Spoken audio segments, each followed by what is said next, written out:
दरम्यान नाशिकमध्ये उमेदवारी जाहीर होण्यापूर्वीच हेमंत गोडसेंकडून प्रचार सुरू करण्यात आलाय। कुठल्याही निवडणुकीची पूर्वतयारी महत्त्वाची असल्याचं हेमंत गोडसे म्हणाले। तर हेमंत गोडसेंप्रमाणे भुजबळांना सुद्धा विरोध असल्याचं भाजपचे दिनकर पाटील यांनी म्हटलंय।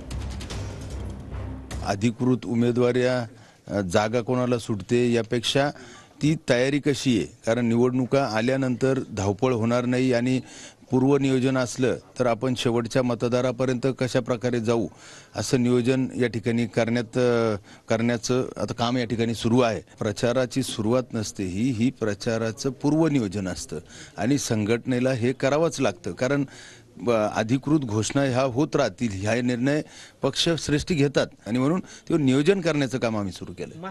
आज आघाडीचा उमेदवार मराठा समाजाचा आहे आणि भुजबळ साहेबांनी मराठा समाजाच्या बाबत खूप विरोधात या महाराष्ट्रामध्ये वक्तव्य केलेले आहेत, बोललेले आहेत।